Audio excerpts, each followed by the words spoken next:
자, 이재명 민주당 대표의 재판과 관련해서 하나의 뭐랄까 중요한 분기점이 하나 마련이 됐다. 뭐 이렇게 말씀을 드려도 될 것 같습니다. 그동안 이재명 대표가 불구속 기소가 되어 있는 이 위증교사 혐의에 대한 재판을 다른 재판이랑 묶어서 같이 할지 아니면 위증교사만 이렇게 따로 떼나갖고 별도로 할지 이 부분이 핵심 쟁점이었는데 그 부분에 대한 갈래가 좀 정리가 됐습니다. 재판부가 결정을 어제 한 것이죠. 먼저 이재명 대표의 위증교사와 관련해서 그동안 이런 목소리들이 쏟아져 나왔습니다. 직접 한번 들어보시죠.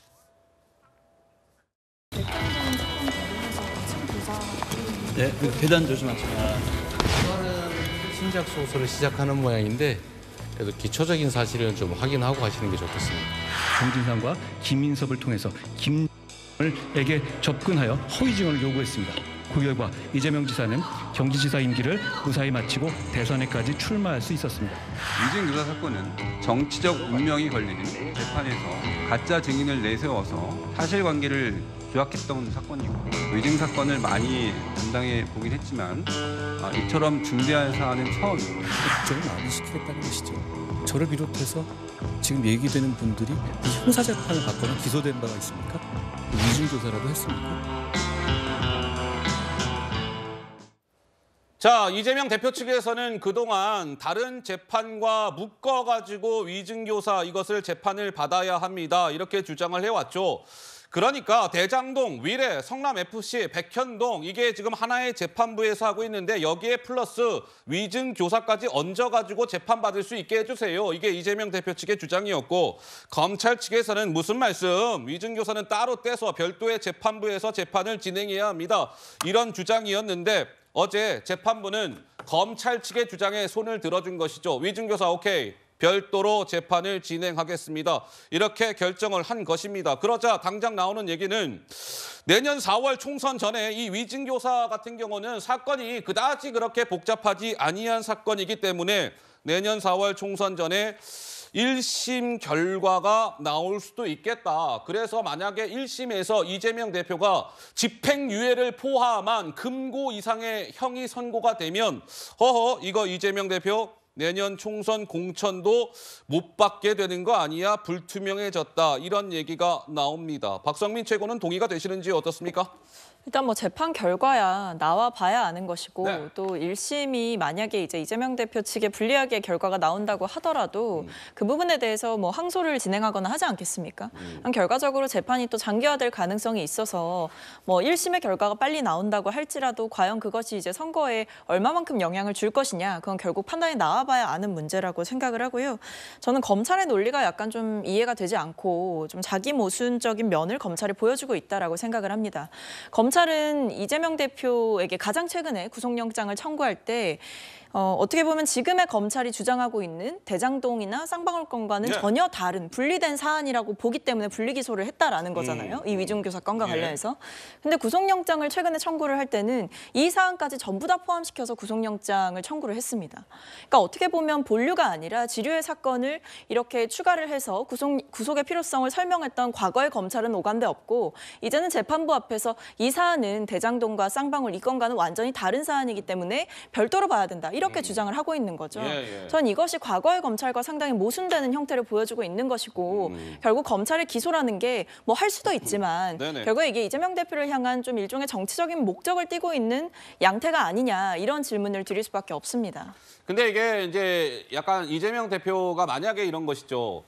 내년 4월 총선 전에 1심이 결과가 나왔다. 근데 뭐 금고 이상의 형을 선고가 되면 이재명 대표는 당연히 항소를 하겠죠. 근데 이 항소에 또 맹점이 있어요. 뭐냐면 만약에 항소를 해가지고 대법원까지 쭉 다 진행이 됐는데 만약에 1심 결과대로 금고 이상의 형이 확정이 되면 이재명 대표는 내년 4월에 공천을 받아가지고 배지를 또 한 번 달게 되더라도 대법에서 확정 판결이 나면 어떻게 된다?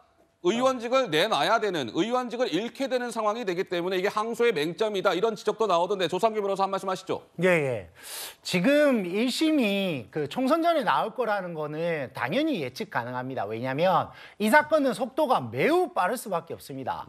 백현동, 대장동은요. 관련자가 300명, 증거가 수십만 페이지입니다. 이거 언제 안에서 증인신문하고 다 하겠습니까? 근데 이 사건은 본인인 김진성 씨가 위증을 한 김진성 씨가 스스로 자백을 하고 있어요. 그리고 자기가 본인이 빨리 재판 받고 싶어가지고 분리 심리를 해달라고 본인이 요청을 했습니다.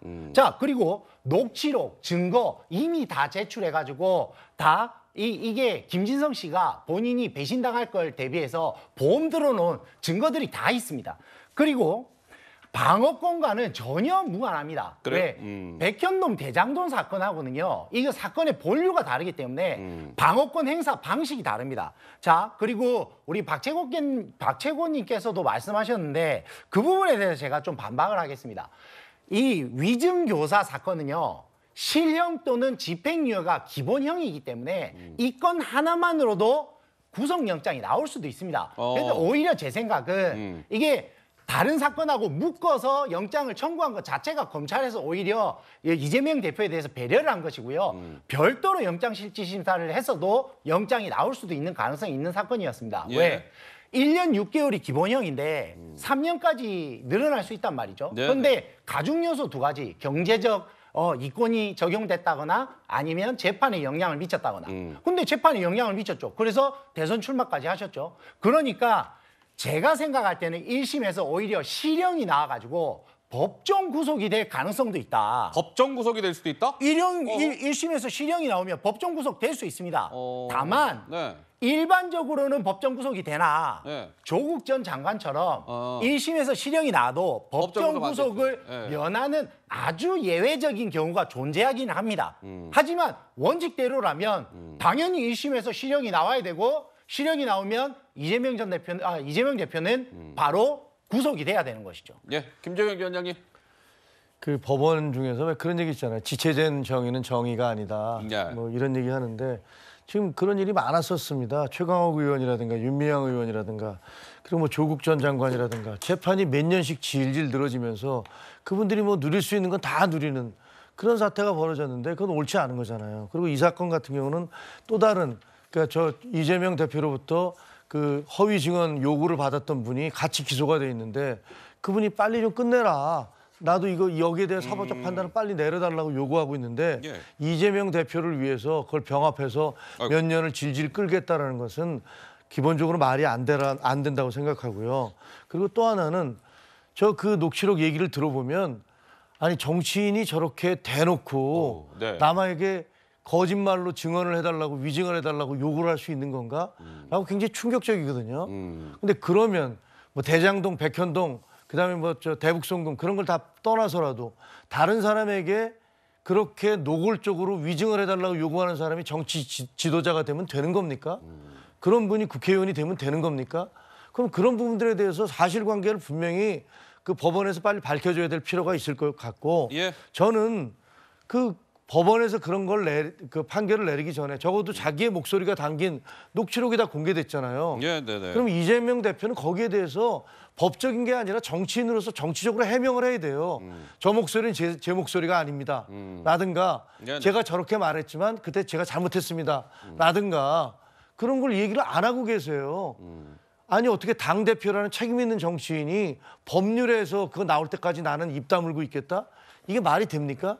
저는 굉장히 무책임한 그거라고 생각을 하고 빨리 재판이 지금 뭐 답을 안 하시니까 지난번에 그 법카에 대해서도 일체 얘기를 안 하고 계시니까 법카, 예. 그러니까 빨리 재판을 해서 무엇이 진실인지 밝혀서 국민들에게 대놓고 위증을 교사한 분은 정치 지도자가 될 수 있는지 없는지를 알려드려야 된다고 생각합니다. 제가 한 말씀 네, 안 드릴 조승현 수가 부위원장님. 없습니다. 지금 다들 뭐 언제 판결이 나오냐, 총선 전이냐 후냐 이런 식으로 얘기를 하면서 위증교사를 했다는 전제로 지금 대화가 이루어지고 있는데요. 그건 모르는 겁니다. 모르는 거죠. 지금 네. 검사 사칭 사건이라는 것 자체가 뭐냐면 이재명 당시 변호사가 시민운동을 하면서 성남시의 비리를 고발했던 사건입니다. 그래서 성남시에서 그거에 대응해가지고 이재명 죽이기를 상당히 했었고요. 그 권력을 가지고 했었고요. 그 과정에서 있었던 대화와 녹취록입니다. 근데 그 녹취록을 자세히 들어보면요. 그냥 이재명 당시 변호사는 사실대로 얘기해달라, 기억나는 대로 얘기해달라 이렇게 얘기를 하고 있습니다. 그리고 변론 요지서를 전달했다고 하는데 변론 요지서가 재판부에 제출하는 그 서면인데 예. 문서인데 거기다 거짓말을 담았겠습니까? 그 거짓말을 유도했겠습니까? 그게 아니거든요. 예, 네. 거짓말 유도했다고 볼 수 없는 정황도 많이 있고요. 예. 지금 자백을 하고 있다 그러는데 그것은 검찰의 회유 협박에 의한 것일 수도 있고요. 어허. 아니면 그동안 보여졌던 것처럼 형량 거래에 의해서 나오는 자백일 수도 있고 네. 그거에 대한 최종 판단은 재판부가 하는데 그 재판부의 판결이 나오기 전에 위중교사를 했고 위중교사를 과연 정치인이 할 수 있냐 네. 그리고 선거 전에 유죄가 나오면 어떻게 하냐 후에 나오면 어떻게 네. 이렇게 얘기를 진행하는 것은 너무 섣부른 판단이다. 예. 그 말씀을 아주 드리고 짧게 하면 안 싶습니다. 될까요? 제가 그러니까요. 이재명 대표께서 그렇게 말씀을 하시라고요. 본인이 이거는 제가 위증교사한 게 아닙니다. 라고 말씀을 하시면 되잖아요. 다른 부분에 대해서 백현동 뭐 이런 것들 다 거짓말입니다. 걔들이 해놓고서 내가 했다고 뒤집어 씌우는 겁니다. 라고 얘기하고 계시잖아요. 근데 이 위증교사 사건에 대해서도 그게 억울하시면 국민들 앞에 그렇게 얘기를 하시라니까. 다른 분이 해명을 할 게 아니고 본인이 하신 본인이 직접 거니까 해라. 본인이 그렇게 말씀을 하시면 돼요. 그러면 그 사실 자체가 또 거짓말일 수도 있으니까 책임을 지시면 되는 건데 국민들이 모두 궁금해하는데 이 부분에 대해서 말씀을 전혀 안 하고 계시단 말이에요. 정치인이 어떻게 그럴 수가 있습니까? 그걸 법정에서 하면 되지 않겠습니까? 국민의힘이 하란다고 얘기할 필요는 없는 그게 왜 거잖아요. 정치인이시잖아요. 이렇게 중대한 문제에 대해서 본인에 대해서 의혹이 제기되면 모든 정치인은 거기에 대해서 답을 해야 돼요. 국민들 앞에. 그거를 재판정으로 가서 재판 나올 때까지 나는 가만히 있겠다라고 얘기하는 것은 그건 정치인이 할 수 있는 태도가 아니죠. 더구나 이재명 대표처럼 그렇게 저명하고 영향력 있는 정치인은 그러시면 안 되죠. 네. 아니 구속영장을 기각한 유창훈 판사의 판결문 존중하시고 되게 좋아하시잖아요. 거기에서도 이미 위중교사는 다 소명이 됐다잖아요. 증명도 아니고 소명 정도인데도 이미 다 밝혀진 사실인데 재판 가면 무조건 유죄 나옵니다. 그런데 소명이라는 건 변호사시니까 잘 아시겠지만은 의심이 간다. 그 정도 아닙니까? 추정할 수 있다. 그 정도 아닙니까? 검사가 그건 재판장에서 입증해야 되는 문제라고 생각이 되고요. 그거는 법정에서 판가름이 나면 그때 얘기를 하면 된다고 생각하고요. 정치인으로서 뭐 거짓말을 한다든지 이렇게 속단해서 말씀하지 않았으면 좋겠고요. 네, 이 부분에 대해서는 네. 이거에 대한 사실관계 정리되면은 말씀하시겠죠. 재판 과정이 들어가고 곧 재판이 들어가니까 알겠습니다. 기자들도 예. 계속 물어볼 예. 거 아닙니까? 예. 그때 메시지가 나올 거라 생각합니다. 저는. 속단하지 말자 뭐 이런 말씀이신 것 같고 알겠습니다. 자 이제 어쨌든 이제 재판이 진행이 될 테니까 뭐 사법부의 판단이 내려질 겁니다. 그런데 아까 잠깐 조상규 변호사 말씀하신 대로 지난번 이재명 대표의 구속영장을 기각한 유창훈 판사도 기각 결정문에 이 위증교사는 혐의가 소명된 것으로 보인다 이렇게 적어놨기 때문에 뭐 사법부의 이제 최종 판단이 나올 겁니다. 지켜보도록 하고요.